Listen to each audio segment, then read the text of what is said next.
Hello, welcome to another Dragon Plus live stream. I am your host, as always, Bart Carroll, and with me every other week is Jeremy Crawford. Welcome, Jeremy. Hi, everyone.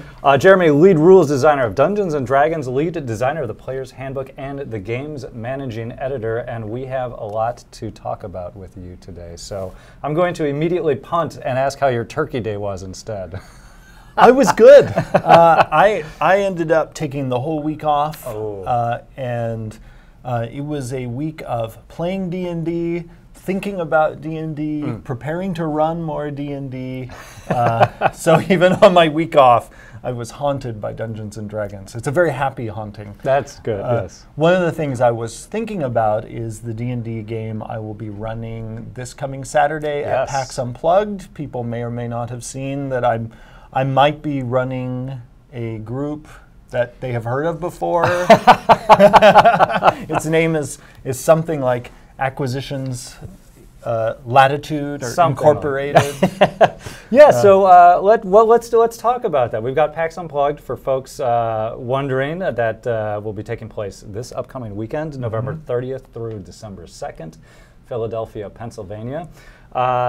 You're burying the lead here because, well, I mean, not that that's not a big deal, but also the kickoff event on Friday, 10:30 a.m. Eastern time at the main theater. It's story time with Jeremy Crawford.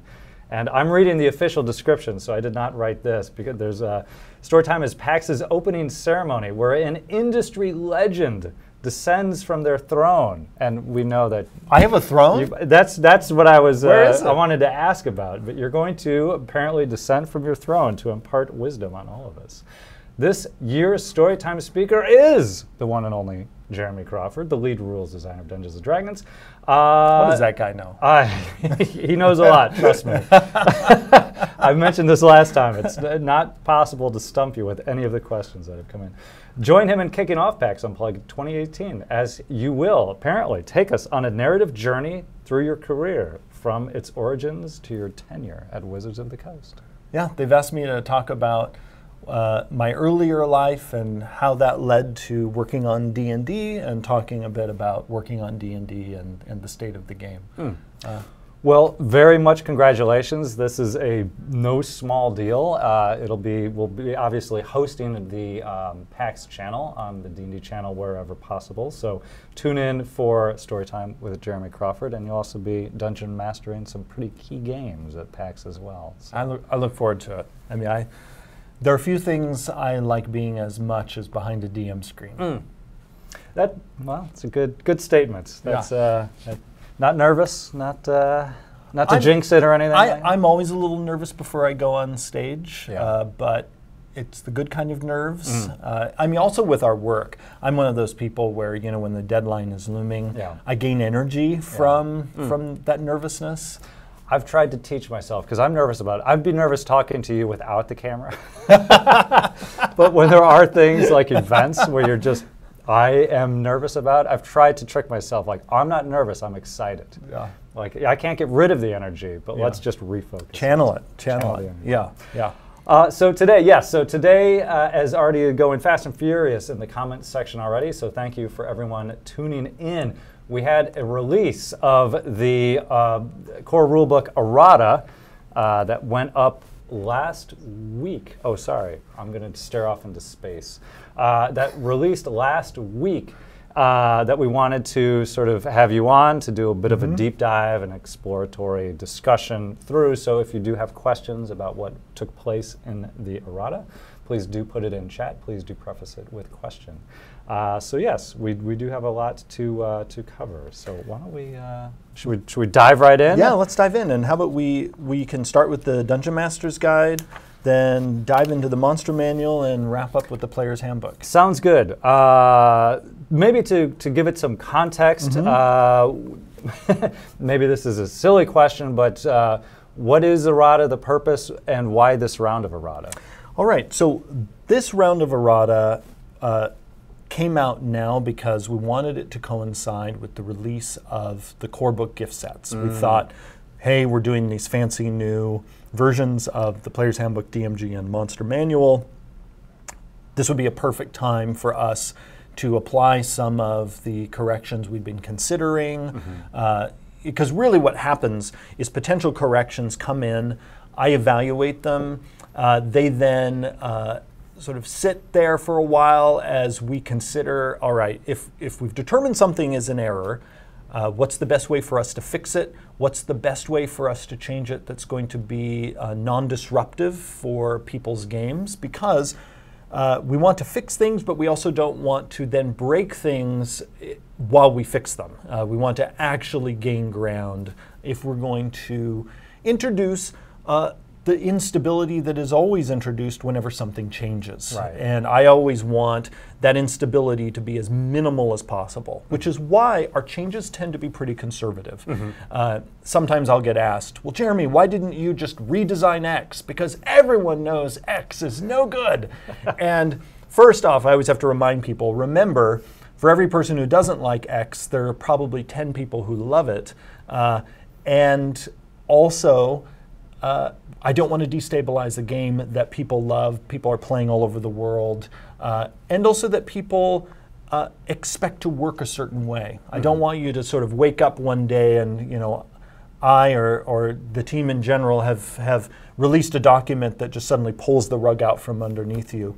I want, if we're ever going to make change that dramatic, we would engage all of you in a conversation, in a playtest process, that, as you saw that we've done with not only the D&D Next playtest, but that we also did with a book like Xanathar's Guide to Everything, where a lot of that book's meatiest content actually appeared in Unearthed Arcana well before the book's release. So Errata is really, though, about once we've decided we're gonna fix something, Yes. and we've figured out the most stable way to fix it, Errata is when we then release those fixes. I've mentioned before publicly that I don't release a new Errata document until we can time it with the printing of the core books that will actually have the corrections in them. Because yet another thing I want us to avoid is having a phantom version of the game. What I never want to have is a version of D&D that only exists in Errata documents. I want there to be books that out in the world, or D&D Beyond, which is why we also coordinated with D&D Beyond so that they would also have the corrections deployed at the same time. I want it to be real. You know, you can get a book with this version of the text in it. You can go to D&D Beyond with this version of the text in it, so that the game feels integrated and there isn't like somewhere there's a document where the real version of D&D exists. That'll prove me, right? Yes, yeah. So I don't want that kind of thing, because I like the game to feel accessible. I don't want there to be gotchas. It's already painful enough when we discover things we need to fix. You know, every little thing for me is like, ugh, it's a dagger in my side. Some of these fixes over time have been simple things, like, oops, the team got some math wrong. Other times, the problems are more complex, and we might not have seen the math problems at first, but one of the amazing things about having a living game is in time, the community tells us, hey, this thing doesn't work. It doesn't work the way you think it works, and we then also, over time, the more we play the game, the more we design for it, the more we run it, we also discover things where we're like, ooh, we thought this worked. But now that we look at this and we understand our own game better, we realize there are some things we should have done differently. So we've got the 3 documents, and there's a couple of other things that went out recently as well. Unearthed Arcana of Ships and Sea, and the Sea is available now, the survey for which is up now on the website, so please do give your feedback. There's a new set of consolidated basic rules that are online as well, so we made that into one document. So thanks for all your hard work on those. Thank you, thank you. So for the Errata documents, we've got 3 separate documents for each of the books. Did you want to give an overview of what went into them, or we've got some questions that have already come in? What I wanted to actually do is real quick just touch on most of the changes, or at least the ones that where something interesting could be said about them, and then people can hit us with questions. Just to make sure it doesn't get lost, the basic rules that Bart mentioned also reflect all of the changes in these errata documents as they relate to the basic rules. Also, basic rules now 1 PDF instead of 2, and it's totally free. You can actually play D&D with that free PDF, your dice, and a group of friends. And again, this goes along with the theme, as we want to make it as easy as possible for people to sit down and play D&D with their friends and family. And really quickly, as much as possible, that is reflected in the online version of the basic rules as well. There's the downloadable PDF. We've also looked to choreograph that with the online version. If you do see instances where they're not aligned, the downloadable PDF obviously takes precedence, and hey, let us know that we need to catch something on the online version. So let's get into it. All right, so we have updated the books a few times. These latest errata documents are version 2 of our errata documents, and you can easily find the latest updates if you look for any update that has the word new in front of it in brackets. So one of the things we changed is in the rule for scrolls. And this is not the rule for spell scrolls specifically or scrolls of protection, but for scrolls in general, we removed text before that had specified using a scroll requires an action. The reason why we removed this text from the general rule on scrolls is that the scrolls themselves tell you the type of action required to use them. Okay. So this was actually an erroneous general rule because the specific things tell you what action was required to use them. So really, that's why we just made that go away. It was a redundant rule. And keep in mind, too, whenever you think about scrolls, there are both spell scrolls and scrolls of protection. I brought this up twice now because of 3rd and 4th edition that only had spell scrolls, a lot of people got into their minds that scroll was synonymous with spell scroll. But in 5th edition, we actually returned to the classic setup from 1st edition where there are more types of scrolls than just spell scrolls. And again, the 2 main types in 5th edition are scrolls of protection and spell scrolls. Next up in the DMG, we have a bit on spells in magic items, where before it talked about a spell in a magic item typically being its lowest possible spell level, we added in lowest possible spell and caster level. The reason why there's that additional little detail is sometimes the spells are cantrips. And cantrips, their damage often goes up based on your caster level. So we needed to be clearer what happens when the spell in a magic item is a cantrip. So that's the reason for that. I won't read it, but read it in its entirety. There was also a change we made to the instrument of the Bards. This change is a result of the fact that the instrument of the Bards in its original form didn't actually do as much as it was supposed to. It used to interact with spells of a certain sort, and there actually weren't many that fulfilled the requirement that was there. So we made a change so that the item is actually doing what we designed it to do. That was a case of the design, what ended up in the page not matching our design intent, and then resulted in an item that generated, understandably, a lot of questions over the last 4 years. So a change for the better. Yes. Not necessarily a nerf of... No. Definitely not nerfed. Now the instrument of the Bards is more useful. For the Rod of Lordly Might, we made a simple clarification about you getting to choose the type of sword that you might be producing with it. And that is it for what we did in the Dungeon Master's Guide. Lots of sort of nipping and tucking, but I hope those explanations clarify for people why we made those changes. I know some people were wondering, like, well, why did they make that change in scrolls? Again, it's because the individual scrolls tell you what to do. We didn't need to have a general rule.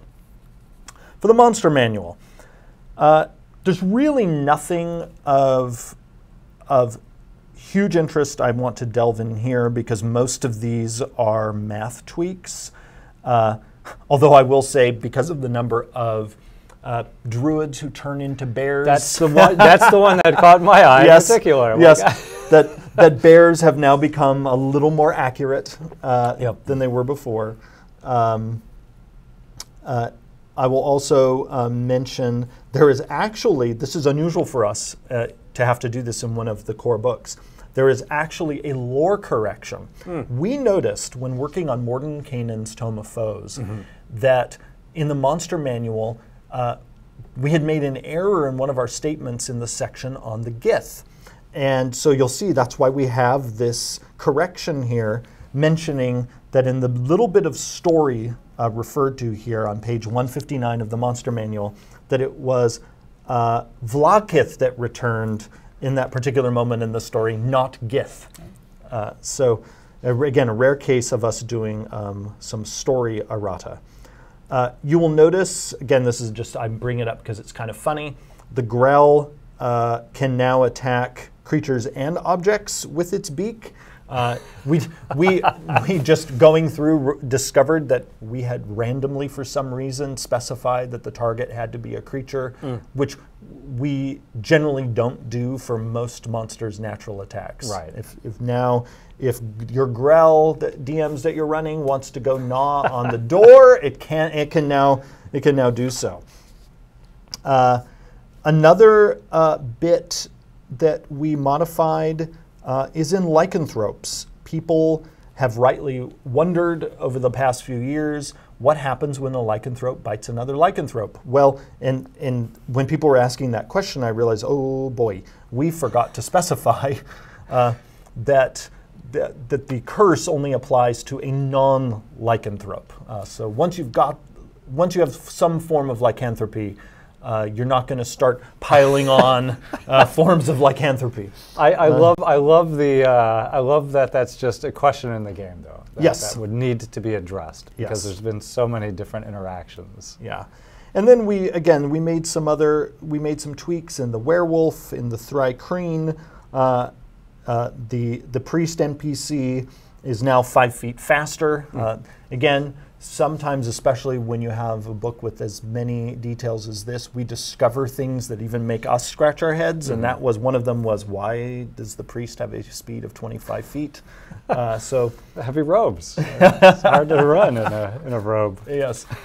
So now let's get to the player's handbook. The player's handbook is where most of the changes this time around occurred. All right.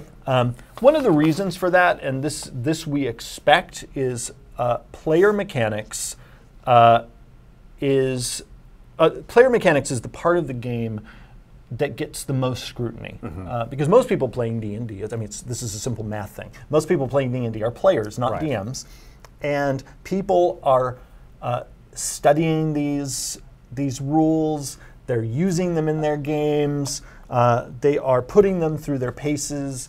Most rules questions I get are about class features and other player character facing elements of the game. Sure, I can only imagine. The player is largely dependent on what their character can do, whereas the Dungeon Master obviously has leeway in terms of what the rules state. Yeah. So let's go into it. One of the changes is we discovered that in the character creation section, there was a funny bit that had snuck in about thrown weapons that seemed to contradict, unintentionally, the rule on thrown weapons in the equipment chapter of the book. So this section, this little change people notice that we did on page 14 of the Player's Handbook, where we specified the little bit about thrown weapons is about a melee weapon that has this property. Right. That is to make sure this rule is now in sync with the actual rule. Another thing we did is we decided when you level up, get a minimum of 1 hit point. This is a rare case of us not fixing an error per se, but realizing that our intent was not resonating with the community. Because little background here, it was possible before we made this change, if a person really tanked their constitution, like let's say you gave yourself an 8 constitution, or if you rolled up your stats, an even lower constitution, it was technically possible, if you did not take the average hit points each time you leveled up, to actually lose hit points when you leveled up. Now, keep in mind, this was entirely in your control as a player, because you could always just take the average and avoid this problem. So we didn't view that as an error per se. But over the last 4 years, it has come up enough times that we said, all right, we will just put in minimum of 1 and move on. And the reason why, in some ways, this is an error for us and why it was worth correcting, why I made the decision in the end, okay, we're going to correct this, is our intent for the whole game is for it to have no game design gotchas. Even though this was entirely in the player's control, they could avoid losing hit points when they leveled up, it still felt like a gotcha to too many people. And we did not design 5th edition to be a game with sort of little gotchas, where we try to trap you into making bad choices. Sure. And so I wanted to just make that go away. Particularly, I mean, we've talked for weeks and weeks about how the story element of the game is critical to the rules interpretation. And so as you level up, you would want an expression of your character having gained something further in their life, and at least 1 hit point seems to be very much in that story mode. Yeah. One thing we did in each of the spellcasting classes is people have noticed that in talking about spell slots, we are now more specific about the use of those slots with the spells of your particular class. This is a very kind of technical fix that we've done. This patches up some unclear interactions with some feats and other things in the game that give you spells to use, and people often wondered, can I use my class's slots with those things? We realized we needed to clarify how these different elements are meant to interact with each other. And this helps, in many ways, simplify things, make things clearer. People have wondered if this has any effect on how multi-classing spell slots work. It does not, because when you're a multi-class spellcaster, your slots are determined by the multi-class rules as opposed to your class. So the multi-class rules still sort of govern themselves. But this now means again, if you get a spell from a source other than your class, again, from something like a feat, your class's spell slots are not meant to be used with that thing. All right, let's see. I'm not going to go over every single thing. Again, I'm going to pause on the ones that I think are of note or amuse me. Again, somehow elemental attunement in the 4 elements monk was rangeless, and we had inadvertently simply wrote the word nearby. It's like what does that mean? And so I'm sorry for anyone who's been using elemental attunement and in your group nearby meant a mile, 2 miles, whatever you were able to convince your DM to accept. It is now what it always should have been, which is 30 feet. Next up, we have a clarification in how Divine Smite works, because sometimes we had, there was confusion about once you throw in the extra die on Divine Smite and the Paladin, when going up against undead and fiends, there was a question if that die was constricted by the maximum that was mentioned earlier in the feature. We've clarified now that it essentially, against undead or fiends, the maximum is higher.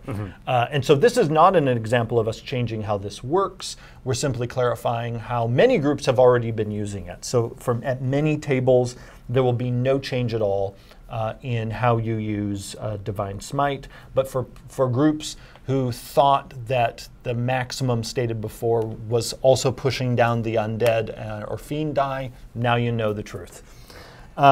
In Improved Divine Smite, we cut the last sentence of this feature, largely because it was confusing people and making them think it was doing something it was not actually intended to do.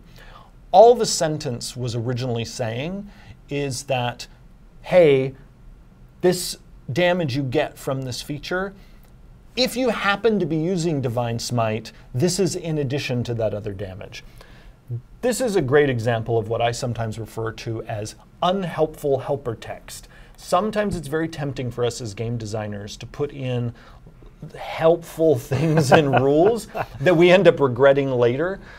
It's always best for a rule to just say what it does and not start blathering on about how it interacts with other things, because you almost always end up getting yourself into trouble. So the KISS method here, just keep it simple. Keep it simple. Yep, keep it simple. Because some people mistakenly thought that that unhelpful helper text meant that this damage somehow, when you use Divine Smite, was getting used twice. And no, that wasn't the intent. It was just simply meant to say, this is, because Divine Smite had that wording about a maximum, and we somewhat unfelicitously called this feature Improved Divine Smite. Honestly, we should have just called it something else, and then we wouldn't have had to write that unhelpful helper text. But also at this point, it's too late in the game's life for me to change the name of a feature. So we realized we just need to cut that last sentence because it's confusing people. Something else that was cut, by the way, that I realized after we released this Errata document that does not appear in the Errata document because it's not something I think that was changing how people played things at the game. It was so basically purely an editorial change. We also cut the unhelpful helper text in Action Surge in the fighter. So if people go into D&D Beyond, or if they have one of the new printings of the Player's Handbook, you'll see that Action Surge in the fighter just now simply says, you get an extra action. It no longer has that unhelpful additional text that said, in addition to a bonus action, blah, blah, blah, that you might also have. We, again, tightened it up so that people were not confused by the unhelpful helper text. More language, more possibilities for questions and confusion. Yep. So just cut it to the minimum needed. I've already talked on this show, actually, I think on our last episode, about the Ranger. We made 2 key changes to the Beastmaster, making it so that the Beast Companion, when it gets the exceptional training ability, its attacks now count as magical for the purposes of overcoming resistance. And also, we've made it so that if you don't issue a command to the beast, it dodges. So it just doesn't, it no longer just stands there like a punching bag, doing nothing at all. We also... Oh, you haven't met my dog. In the feats chapter, we changed the final bullet in the Dungeon Delver feat to now actually do something. The feats, unfortunately, over the course of the game, we realized had a few bits in them that had ghosts from the D&D Next playtest that had not been fully banished before the game was released. So we have now fixed that. Again, each time this happens, I'm like, oh, dear God, sorry, everybody. So now the final bullet of the Dungeon Delver feat interacts with the rules as they are. In the Polearm Master feat, we also added in the spear to work with the feat. And because it was not intentional that the spear was left out. That was an oversight. And so we added that in. We've also clarified that in the rules on advantage and disadvantage, that the rule that was there before on rerolls is meant to also apply to effects that allow you to replace dice. So again, this is clarifying interactions. Let's see. Also, this is a change, honestly, I've wanted to make for a long, long time. I've gone back and forth about it. I made this change largely because of how much I DM our game and have seen it come up so many times, and I thought now we finally need to make this fix. And that is, I have finally clarified our original intent, and that is that when you're trying to grapple or shove somebody, they automatically fail their opposed check against you if they're incapacitated. Because there was a funny unintentional gap in the original rules where it just said, hey, when you try to grapple somebody or shove them, you make this, it's a contested roll. Right. And it didn't say anything about, well, what if they're incapacitated? So there's, Bob sleeping there contesting a roll. Now, most DMs, this is a great example of how often DMs, Bob thrashes a lot. Yeah, that's a problem. DMs will often smooth rough patches over Sure. Naturally, and I bet many of you DMs probably have already been DMing with this rule, whether you realized it or not. You probably were having the incapacitated person fail automatically when they are trying to oppose a shove or a grapple. Right. So I'm glad that's there. I've also now clarified in the rules on spellcasting that when you're combining magical effects, that if two overlapping effects are equally potent and their durations overlap and they have the same names, then the one that applies is the most recent one. Because that was also an unintentional gap in the rules. We addressed the fact of when let's say you cast, two people cast Bane on somebody. Our rules accounted for the fact that the person's only affected by the spell once. You can't have 50 blesses on one person. No, you only get the effect of a spell once, during its duration. Mm-hmm. And we said, you get them once, but if multiple ones are cast on you, if any of them are more potent than the other ones, then the more potent one is the one that is in effect. Mm-hmm. But then people then rightly ask, well, what happens if they're all equally potent? And so that's why we said it's the one that was most recently cast. All right, let's talk about some spells. We've now specified that Acid Splash, you actually have to see who you're casting the spell on. With Call Lightning, we have clarified how the spell interacts with the cloud. We used to get a lot of questions because the spell is unusual in that you create this cloud up above and then the lightning shoots down, but the spell before wasn't clear enough about the interaction of the spell's range with the cloud, with the people getting zapped. So we've cleared up as much as possible all of those interactions. We have cleaned up the duration, language, and color spray. Now I'll get to Contagion. Contagion is a spell, and I've talked about Contagion before. We've known for a long time that the Contagion spell caused a lot of questions. Some people used to play the Contagion spell that it applied its disease immediately. Mm-hmm. Other people have played it that the target has to fail the saving throw 3 times and then the disease kicks in. Mm-hmm. As I've clarified before publicly in Sage Advice, that latter way is how the spell is meant to work. That you basically infect a person, but then the effect of the disease doesn't kick in until they have failed 3 saving throws. And then they are infectious. They suffer the effects of that for a long time. Mm-hmm. It is a very potent spell.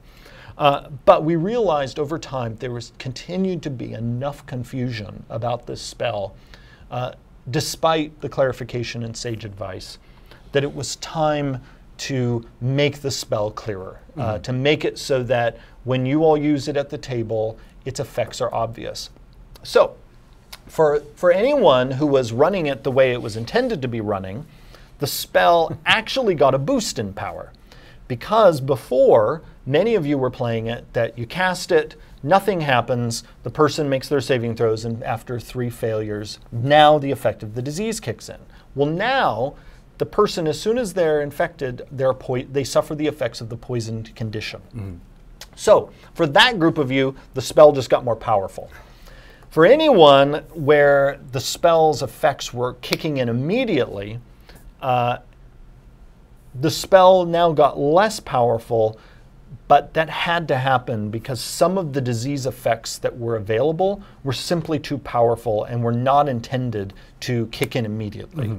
And so that's why, again, depending on how you played the spell, through this errata either got more powerful or it got less powerful, but the fact that it was being played in two diametrically opposed ways, that's why we had to change the spell. It's something we sat on for a long time. Again, we're pretty conservative when it comes to changing something in the game, and we realized we need to finally change it. And we also wanted it to loop through the poisoned condition, because we use the poison condition in the game often as a delivery device, not only for those things that in D&D have traditionally been called poison, but really for any kind of bodily toxin, whether it's poisons, diseases, and many of our creatures that are, when we say they're immune to the poisoned condition or poison damage, those immunities are meant to shut down anything like this, like Contagion, and that's one of the reasons why it now loops through the poisoned condition. I'm going to say one thing really quick because I know I've been watching them come in, and thanks for everyone asking the questions. We knew this was going to be a pretty in-depth, upfront discussion before we even got to Q&A. Questions are important to us. We want to address them. We collect them as we do every week. If we don't get to your questions, we're collecting them. We'll definitely be revisiting this topic, and we will go back to some specific questions. We'll have a chance for you to consider what's coming in. So your questions are not going out to the ether. We will be collecting them along the way. Yeah, I'm watching them scroll by over here. We might need to do a whole episode just going through follow-up questions. At least one. To today's episode. Yes. We've already seen what happens when a werewolf bites a vampire. Tell us about your throne in detail. And those are just... oh, someone wants to hear about the throne. I'm still trying to find out where my throne is. I mean, maybe it's my blue armchair at home. It is a comfy chair. Everyone needs you need a good throne. I've got a reclining throne as well. A question on Contagion came in as well, which is oh boy, here we go. If it never resolves for poison immune monsters, are there a bunch of creatures out there unknowingly spreading disease like Typhoid Mary? Asking for a campaign premise. If you'll notice that in the wording for Contagion, all of it keeps referring to, like, at the end of each of the poison target's turns, they make these Constitution saving throws. I worded it that way because what that means is if they can't be poisoned, none of this applies. Right. Because if you're immune to the poisoned condition, you are never the poisoned target. Even though you can never be infectious, you can't also be infected either and inadvertently pass along the contagion. Yeah. So. But I do like the premise. Yes. Yeah. Let's talk about Disintegrate. Yes, questions have come in about Disintegrate. Yes, as well. I wish actually I had brought in, I'm looking past the camera, I see D&D books over there. Is there a player's handbook over there, Pelham? Oh, darn. I wish I'd brought in the old player's handbook. Pelham is awesome and is going to go get us one. My God, who's running the cameras now? No one. Now we get to do whatever we want. This is the part where I now run you through the solo adventure, and we're going to use puppets. I think I'd be down with that. We're going to use some of the new solo D&D rules I'm playing around with. Well, solo player, not truly one person, DM and one player. See, you know, I just spoiled something I'm working on. I did not know about that. B, I play that way often. I love small group play, and sometimes when somebody doesn't show up, one-on-one play, it can be a lot of fun. All right, so Disintegrate. Oh, and now I'm hearing it. There's a little feedback because Pelham's headphones are off his head. We're hearing the echo left by the absence of Pelham. Yes. So in Disintegrate, we made a very subtle change in the wording. where it now says, the target is disintegrated if this damage leaves it with 0 hit points. People have rightly discerned that this closes a loophole that was inadvertently in Disintegrate before. Thank you, Pelham. That was a result of the previous wording. And let's make sure this is actually the old wording. I'm going to stall for Jeremy while he looks this up really quickly, everyone tuning in. D&D Beyond, D&D Beyond. D&D News will be coming up at 3 p.m. with Greg Tito, as always, Dice Camera Action at 4 p.m. We've been talking through the changes to the recently released Errata documents, collecting your questions. Thank you so much for sending those in. We will get to those in future episodes. We're still going through what the changes are, and the questions that you have about them are very important to us, so we will be collecting and addressing those in a future episode with Jeremy. All right, so the previous wording of Disintegrate was this. If this damage reduces the target to 0 hit points, it is disintegrated. Mm-hmm. This wording had several very subtle problems associated with it, and those problems were definitely not an intentional part of our design. One, the original wording made it so that if you were already at 0 hit points, this spell could not disintegrate you, which was not our intent. The new wording now makes it possible to disintegrate you, because the new wording does not require Disintegrate to reduce your hit points to 0. It's just simply if you are left with 0, it's almost like after the Disintegrate spell passes by, if you are still at 0, you're dusted. I think this question hits on that exactly, specifically for Druids and Wild Shape. If they're reduced to 0 by Disintegrate, shifts back to, do they shift back to normal form, or are they disintegrated? So that's the other thing. So our change patched several things at once. Mm-hmm. It dealt with the person who's already at 0. Right. It also dealt with not only Wild Shape but Polymorph and several other things. Because if you, and I've talked publicly about this before, if you took the original Disintegrate wording super literally, mm-hmm. And rules really are meant to be taken literally, although again in our game, then mediated through the Dungeon Master and shaped to serve your group's fun. But the starting point is what's on the page. Mm-hmm. And it said, if this damage reduces the target to 0 hit points, it is disintegrated. Because of the way the Wild Shape rules are written, you actually kind of hit 0 on your way out of your Wild Shape form, because the rules talk about, you hit 0, then you revert, then if there's damage left over, it keeps damaging you, and then you could conceivably hit 0 again of your own hit points. So a really strict reading of Disintegrate, it was if you, let's say, turned into a sparrow and had only, a sparrow, I'm just making this up, has 1 hit point, and then Disintegrate, it's like, oh crap, you get dusted. Or, then people were thinking, oh, if we can just polymorph the villain into something with very few hit points and then cast Disintegrate at it, we basically insta-kill it. Mm-hmm. That was not the intent. The intent was for the damage of Disintegrate to still work the way you'd expect with things like Wild Shape. And so that's why this change says, if this damage leaves you with 0 hit points. And what this now means is the damage of Disintegrate interacts with you if you're in Wild Shape or you're polymorphed the way any other kind of damage works. But after all is said and done, let's say Disintegrate does a bunch of damage to you as a druid, mm-hmm. knocks you out of your animal form, and zeroes out your regular hit point pool, you're dusted. Right. So Disintegrate can still dust you if you're in beast form or if you've been polymorphed. But it's not now.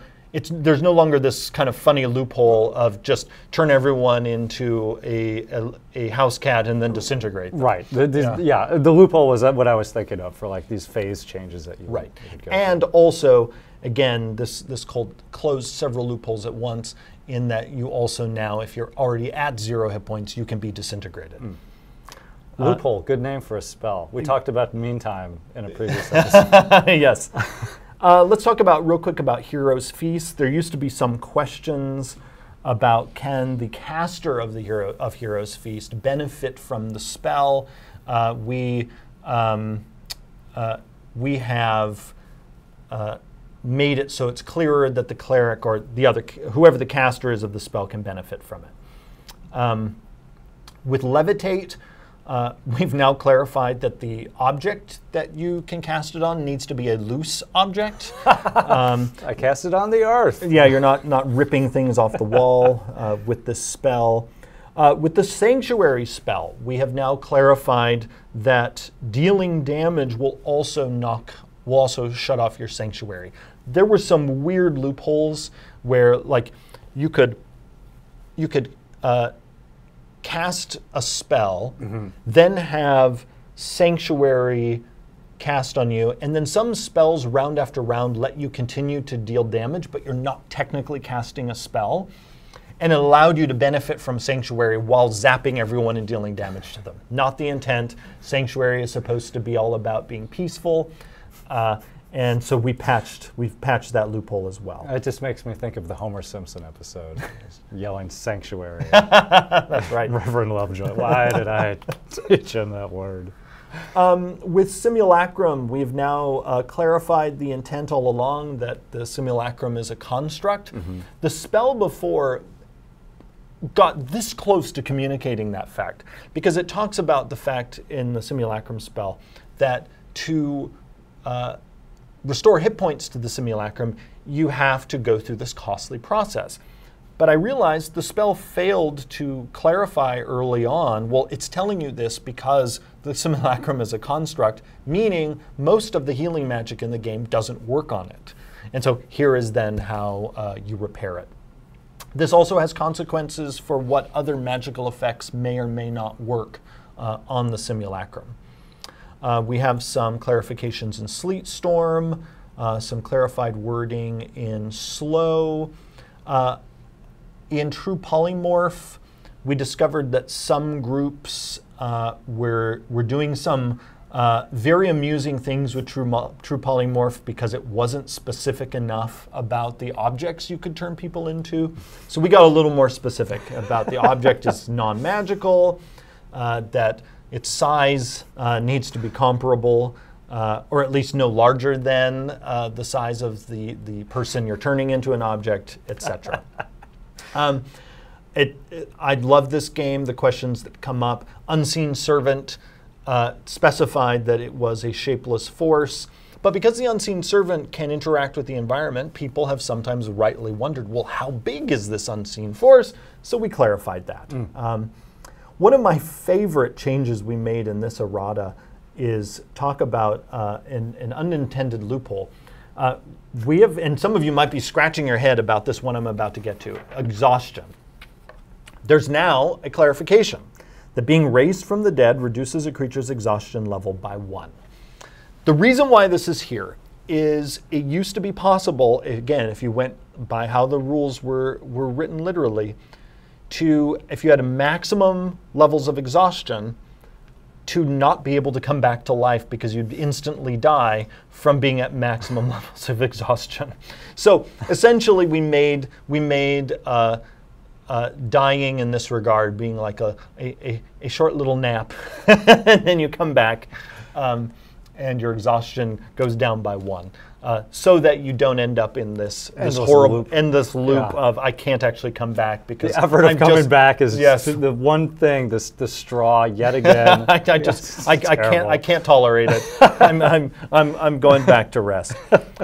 We also made some changes in the creature statistics. This was simply to bring the player's handbook in line with fixes we've made in the monster manual. All right, I think we have time for maybe 1-2 questions. Oh boy. And there are a lot of questions. Yes. Again, just to reiterate, we are not ignoring or bypassing the questions. We're going to save them for future episodes, of course.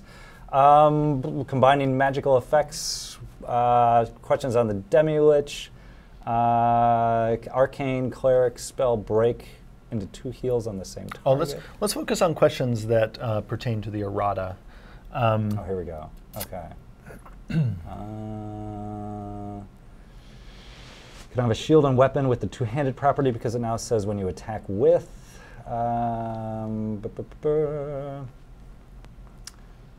There's Sanctuary, interaction with the Paladin's Oath of Redemption, Disintegrate, and interactions with Relentless Endurance. Oh, let's talk about that one. Okay. So, half-orcs, Relentless Endurance.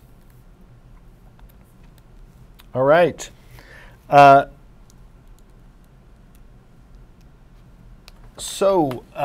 see. The question here is Relentless Endurance useless against Disintegrate?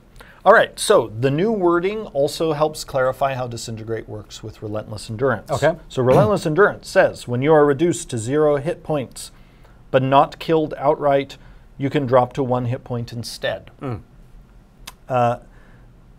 So I would, let's see, let's go, where were we? All right, so the target is disintegrated if this damage leaves it with 0 hit points. Whereas before it was, if it reduces you to 0, you're dead. Right. Basically what I've done with the new wording is opened up a window of time, a split second, for something like Relentless Endurance to work. Okay. Because you have this moment to drop to 1 instead. Because Disintegrate no longer says it. Because the issue before was Disintegrate said the reduction itself to 0 is what dusted you. Now it's basically what the spell is saying is after all is said and done, if the spell leaves you with 0 hit points, you're dusted. You're dusted. But Relentless Endurance is saying, well, you're not at 0, you're at 1. Exactly. So Relentless Endurance is now effective even against something like Disintegrate with this fix. Wow. So good for half-orcs. Yes, yes. Very good for half-orcs. And that was intentional. All right, we've got 2 minutes here, so I'm trying to see if there's any quick ones. Let's see. Yeah, we have some interesting questions, but that don't relate to the errata. Abilities, will-o-wisp. How about this one? When it comes to combining magical effects, what do you consider to be factors in potency? Here we're talking about, and we give an example of this in the player's handbook, like the size of a bonus. So if one of the spells, for instance, is giving you a +2, and another spell is giving you a +1, the +2 is more potent.